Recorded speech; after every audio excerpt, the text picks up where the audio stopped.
Hello fans of the strange, dark, and mysterious. I'm here today to tell you all about what it actually means now that we've moved over to the SiriusXM family.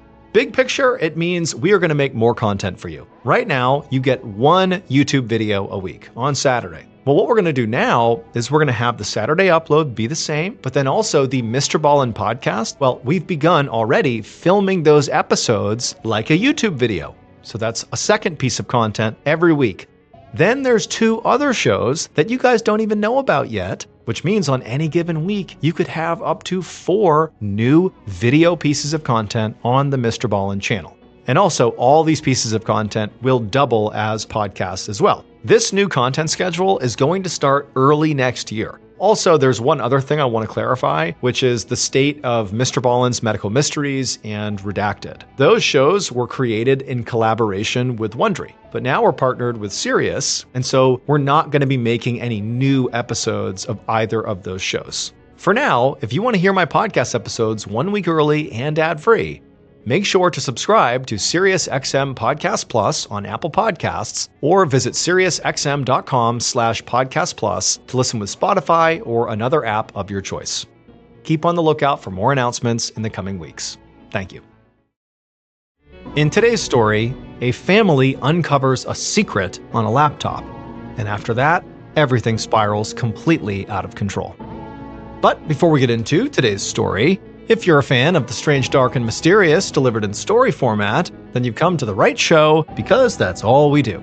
So, if that's of interest to you, the next time the follow button lets you look through their prized 1970s family photo album, make sure you aggressively lick your finger and flip the pages each time so you smudge all the edges. Okay, let's get into today's story. On the night of January 3rd, 2008, a 21-year-old man named Part Engel had just poured himself a beer and sat down on the couch next to his girlfriend to watch some TV when he heard a knock at the front door of his apartment in Pottstown, Pennsylvania. It was late, around 8 p.m., and Part was not expecting any company, and so before he got up, he looked over at his girlfriend to be like, "Are you expecting anybody?" And she looked at him and kind of shrugged, and so Part just put his beer down and stood up and walked over to the front door to see who was there. And when Part opened up the front door, he was very surprised to see his mother standing there carrying a small duffel bag. So Part's mother lived in Middletown Township, which was located about an hour and a half away from Part's apartment. And while it was not unusual for Part's mom to stay over at Part's apartment, what was unusual is her just showing up unannounced. She never did that. And on top of that, as Part is looking at his mom, he could see clearly she had been crying, because her eyeliner was smudged and her face was all puffy, and so Part knew clearly, there must be a problem here. But when he asked his mother, "What's going on, Mom?" she wouldn't tell him. She would just say, "I have to stay with you for the night." And then before he or Part's girlfriend could do or say anything, his mom just walked inside, walked down the hallway, went into the guest bedroom, and then shut and locked the door. And so Part and his girlfriend were left looking at each other like, what's going on here? 3 hours later, at 11 p.m., Part was in bed next to his sleeping girlfriend, just staring up at the ceiling, unable to sleep. Part was so anxious about whatever was going on with his mom, because where he was staying, his bedroom, was right next door to the guest bedroom where his mom was staying, and so he already knows there's clearly some issue here with his mom, but all night he's been listening to her next door, just pacing and crying in this guest bedroom, and he has no idea what's going on. But deep down, Part knew that whatever was going on, it very likely had to do with his father, whose name was Arun Kumar. Part's parents had a complicated relationship. They had immigrated from India decades earlier and had settled in Pennsylvania, where they had 2 kids, Part and Part's sister. Part's father, Arun Kumar, worked as an engineer at Boeing, and Part's mother owned a 7-Eleven franchise. And basically, since arriving in America, the 2 of them had really come with nothing and had worked their way up to now to where they had a very comfortable life, kind of like the American dream, the house, the white picket fence, the kids, the whole thing. And so Part had always believed that, his parents, as a result of getting through so much hardship together, that they must truly love each other now. I mean, to have gone through all that together, that would certainly make 2 people very close. And for the most part, that actually seemed to have been the case, that his parents just got along great and were a great couple. That is until a couple of years earlier. Arun Kumar had started an affair, and Part's mother had caught him. Now, Arun Kumar said that, this affair meant nothing and he would stop right now, and Part's mother had forgiven him, in order to keep the family together. But despite Part's mom forgiving Arun Kumar, deep down, she just knew she could never actually trust him again. And so she actually wound up enlisting Part's help to basically watch Arun Kumar's behavior. She had Arun Kumar set up the software that basically spied on Arun Kumar's computer. Through this software, Part's mom could basically watch Arun Kumar's email traffic and all of his internet activity. Now, Part had not felt good about setting up the spy software on his dad's computer. It just felt totally wrong to be getting in between his parents like this. But he just felt like this was the only way Part's mom was ever going to be able to actually move on, and so Part sort of felt like this was his responsibility. This is the way that the family was going to stay together. His mom really just needed that extra layer of transparency on her husband, otherwise the family was going to fall apart. But now, as Part lay in his bed, unable to sleep, listening to his mom pace back and forth in the room next door, he began to think to himself, maybe my mom found something using the software on my dad's computer. Maybe Arun Kumar had started another affair, and that was why his mom was now so upset. But just then, Part heard a new noise coming out of his mother's room. At first, it kind of sounded like low murmuring, like his mom was saying something to herself, but then he realized his mom was having a real conversation with somebody on the phone. And since Part couldn't sleep, and he was pretty intrigued about what the heck was going on with his mom to begin with, he decided to basically spy on his mom.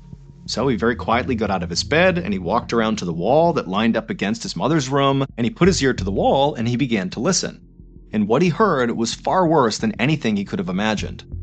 What he heard his mom saying to whoever she was talking on the phone was that she had discovered that Arun Kumar had taken out $3.6 million in life insurance policies on Part, on his sister, and on his mother.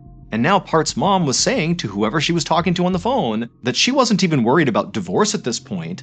She was worried about the physical safety of her and her kids. She was worried that her husband was going to kill her and her kids to get this payout. And so not long after saying this, Part's mom hung up the phone and went back to pacing and crying in the room. And Part, meanwhile, has just heard this horrifying news, and he had no idea what to make of it. I mean, he knew his dad was not a good husband. But the idea that his dad would want to hurt his wife, or him, or his sister, just seemed totally impossible. But then, as Part's standing there just kind of processing what he's heard, he began to think back to these recent behavioral changes he noticed in his father that at the time he had kind of chalked up to, maybe my dad's stressed or something. But now, given the context of what his mom was talking about, Part began to wonder if these behavioral changes were a sign of something being terribly wrong with his father. The first change that Part had noticed happened a few weeks earlier. Now, Part's dad was normally a very mild-mannered and calm guy, but a few weeks earlier, he had gotten into this vicious dispute with their next-door neighbor over the property line that ran between their two properties. It was like he was picking a fight with the neighbor or something. And then, a few days after that, one of the bathroom sinks in their house had stopped working, and so Arun Kumar got out his tools and went to go break apart the sink and put it back together again, and because he was an engineer, this was something he did, this was typical behavior. But after breaking apart the sink, basically ripping it all apart and having all the parts on the ground, Part's dad didn't put it back together. He just left all the tools and all the parts just scattered across the bathroom floor.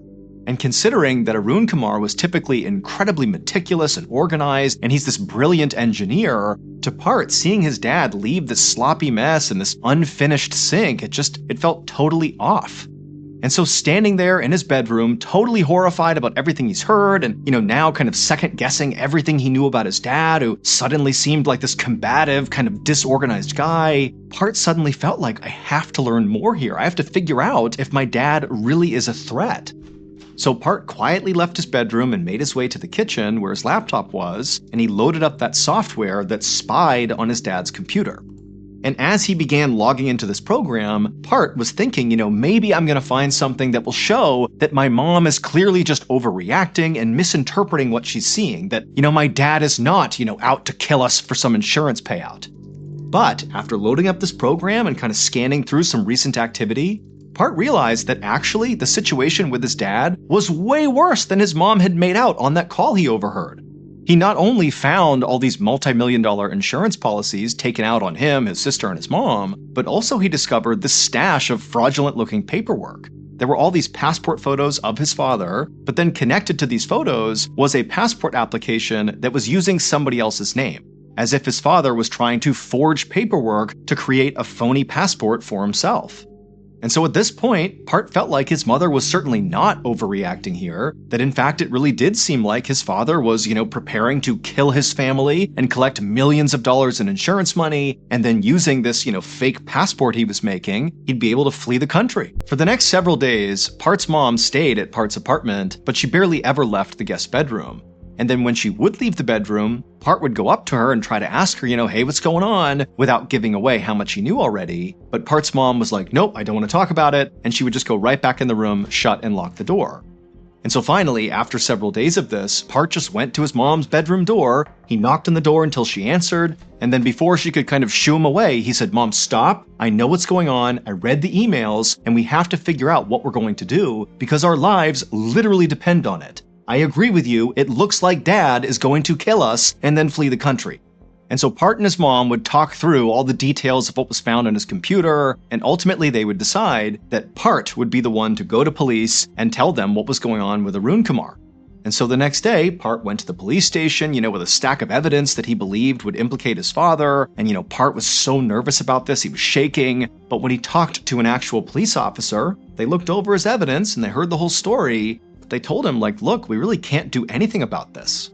They told Part that, it's not illegal to take out life insurance policies on your family. And then also the police officer pointed out that in addition to Arun Kumar taking out those policies on his kids and his wife, he had also taken out a policy on himself and made his wife and his kids the beneficiaries of that policy. And so the police officer said, look, this does not look like a murder plot to me. It just looks like your dad is doing something fairly responsible. And then as for the passport application paperwork, where his dad had used a phony name, the police officer said, look, he has not filed this paperwork, and so it's not illegal what he's doing. Anybody can get some paperwork out and fill it in with whatever they want. It becomes illegal if they attempt to actually pass it off and submit the paperwork, and as far as we know, he hasn't done that. So that's weird, but it's not illegal. And so Part had to leave the police station and he went back to the apartment and he told his mom what happened. And ultimately they decided that all they could do now was just wait and continue to watch that software that monitored Arun Kumar's computer and just hope Arun Kumar would do something that was incriminating that they could then bring to the police and say, see, he's trying to kill us and collect a payout and flee the country.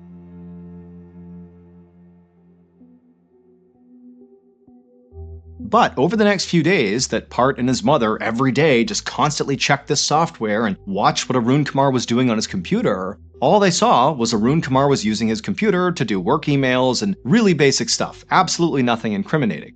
And in fact, over these few days, Arun Kumar would actually call Part's mom to ask her when she was coming back home again, and she would tell him that basically she was going to stay at Part's place indefinitely, and Arun Kumar did not seem upset or annoyed by this at all. If anything, it just seemed like he was really distracted and wasn't actually listening to Part's mom as she was speaking.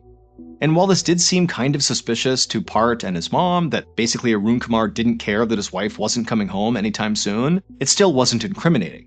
And so Part and his mom decided to just continue looking deeper and deeper into Arun Kumar's computer to see if there was anything that could begin to explain what was really going on here. And sure enough, Part dug deeper and deeper into Arun Kumar's computer, and he did discover something. Part began finding all these emails with people back in India that kind of vaguely indicated that Arun Kumar was involved in a very sketchy deal, like a business deal.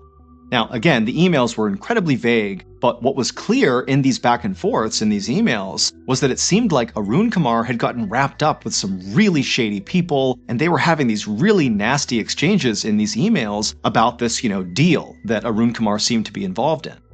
And so Part began to wonder if maybe he and his mom had this all backwards, that he, his mom, and his sister were not the ones actually in danger here, that in fact, it was Arun Kumar who was in danger. Maybe because this deal, went south and these people that he was doing this deal with, maybe they were mad at him. And so perhaps all these life insurance policies and this new fake identity were some sort of move by Arun Kumar to kind of flee the danger he was in. And so obviously, if this was true, this was still a horrible situation for their whole family, but it was markedly better than what Part and his mom had been operating on before, which was, that Arun Kumar was going to kill his whole family. And so pretty quickly, as a result of kind of thinking about this in a new way, Part's mother started feeling a lot better about the whole situation and actually left Part's apartment and went back to the house to go live with Arun Kumar. And Part himself began to think that, maybe this is not as big of a deal as we thought it was. I'm sure my dad will figure out whatever he needs to figure out here to get out of whatever mess he's in. And over the coming days, Part checked in with his mom every single day because now she's living with Arun Kumar and she said everything was fine. And Part, he continued to check his dad's computer activity and nothing else really popped up. It was still just the same stuff they had originally found. And so it just kind of seemed like, maybe this really is not as big of a deal as we thought it was. But on the morning of January 20th, 2008, so about 2.5 weeks after Part's mom showed up at his apartment, everything changed.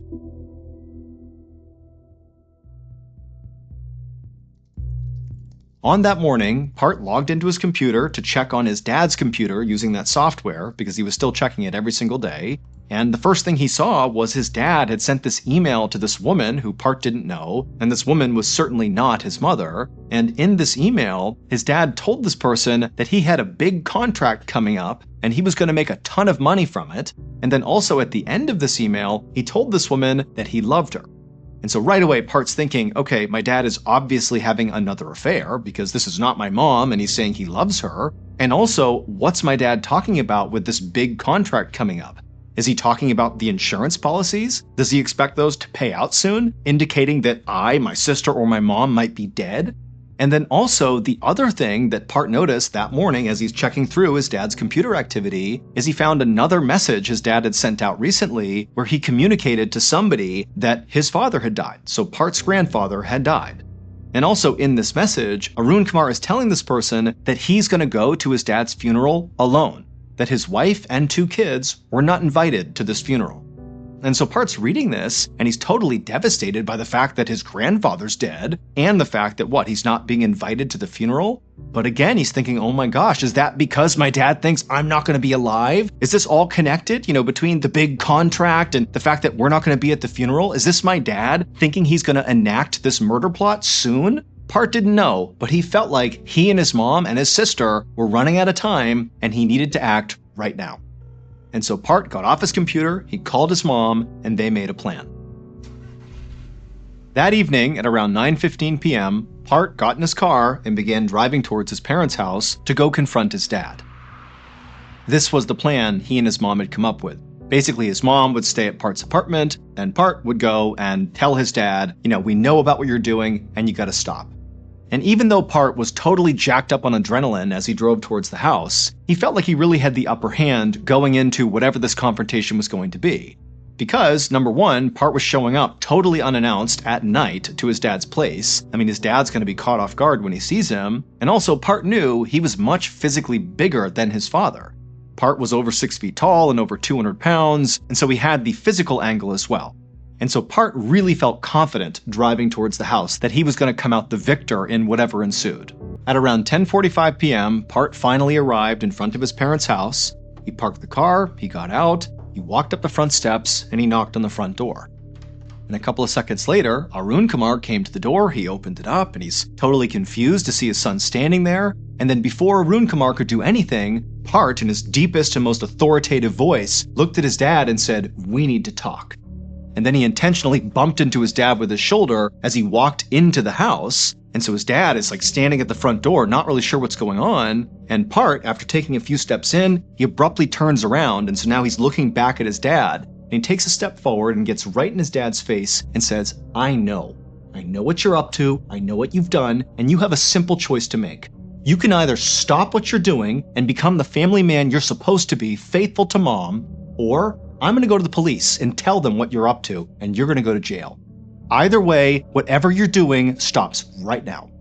And for a moment, Part and Arun Kumar are basically staring at each other in silence, and then Arun Kumar, before Part could stop him, basically ran past Part, passed him down the hallway, and he ran into the master bedroom, disappearing from Part's view. And so Part's turned around, and he wasn't expecting this, and suddenly all that confidence he had going into this confrontation was gone. Because he's thinking, oh my goodness, my dad, maybe he's got a weapon in there. I need to get in there and stop him.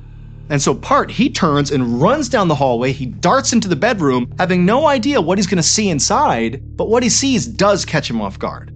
Arun Kumar is just sitting on the bed, doing nothing. He's just staring what looks like at the wall, and Part just stops in the doorway, looks at his dad, and then realizes his dad's not just absently staring at the wall, he's staring into the open bathroom. And in the open bathroom, on the ground, are all those tools left over from where his dad had been working on the sink and then never finished. Like, all these tools are scattered on the ground, including one tool that now Part is realizing his dad is looking directly at. It was a big, heavy metal pipe wrench. And suddenly Part realized, my dad is looking at a weapon, and he's considering whether or not to get that weapon and attack me with it.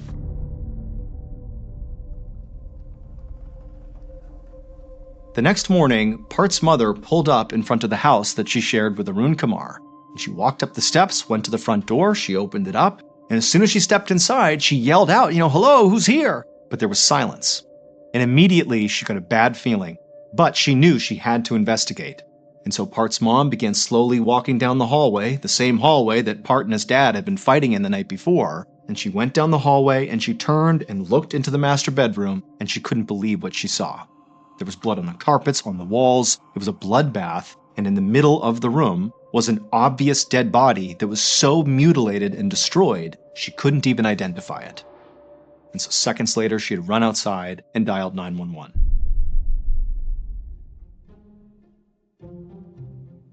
It would take police almost 4 years to finally untangle Arun Kumar's insane web of lies and also make an arrest for the murder that took place inside of that house. And the reason it took nearly 4 years is because nothing in this case was what it looked like. Now, Part and his mother had been correct about a number of things about Arun Kumar. For example, Arun Kumar was having another affair, he had taken out life insurance policies on his whole family, and he was looking to obtain a fake identity. They were also right that Arun Kumar had become embroiled in a very shady deal back in India, but the specifics of that deal were not what Part and Part's mom thought it was. And when Arun Kumar announced in that message that, his father had died and he'd be traveling to India all alone, that his wife and his kids weren't coming, they weren't invited, well, Part and his mom had been correct. That this was a cover, this was an excuse for Arun Kumar to put his big plan into action. And Arun Kumar's big plan did involve murder, and so Part and his mom were right about that aspect of his plan. However, Arun Kumar's target for this murder was not who Part and his mom thought it was. They were not the target. Arun Kumar was going to murder himself. Or more specifically, he was going to pretend to kill himself. That was actually the shady deal he was involved in back in India. He was working with people who could help him fake his own death.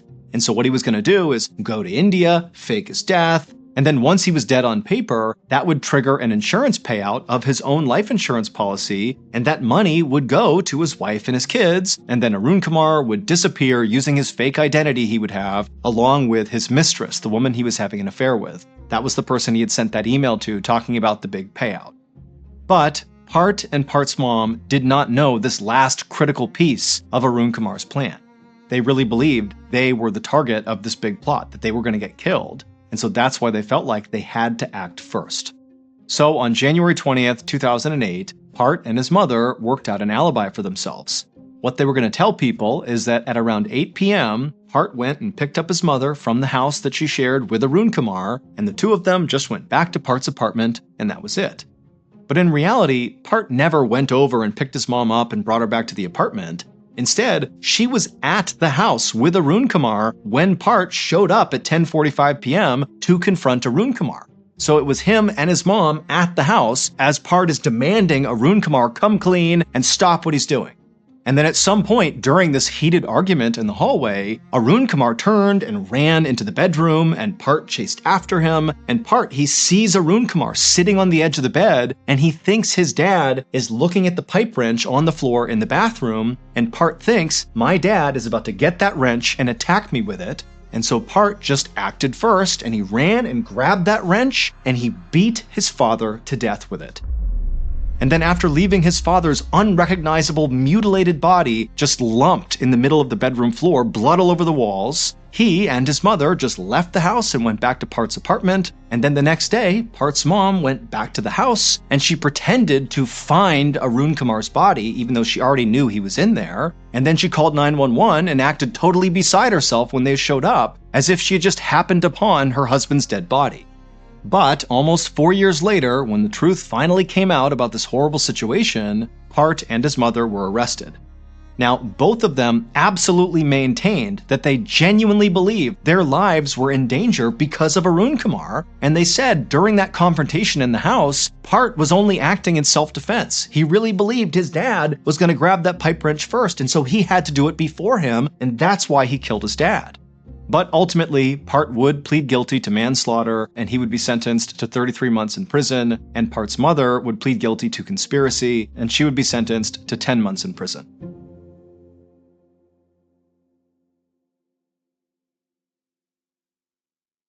A quick note about our stories: they are all based on true events, but we sometimes use pseudonyms to protect the people involved, and some details are fictionalized for dramatic purposes. The MrBallen podcast, Strange, Dark, and Mysterious Stories, is hosted and executive produced by me, Mr. Ballen. Our head of writing is Evan Allen. Our head of production is Zach Levitt. Produced by Jeremy Bone. Research and fact-checking by Shelley Shue, Samantha Van Hoos, Evan Beamer, Abigail Shumway, and Camille Callahan. Research and fact-checking supervision by Stephen Ear. Audio editing and post-produced by Whit Lacasio and Cole Lacasio. Additional audio editing by Jordan Stidham. Mixed and mastered by Brendan Kane. Production coordination by Samantha Collins.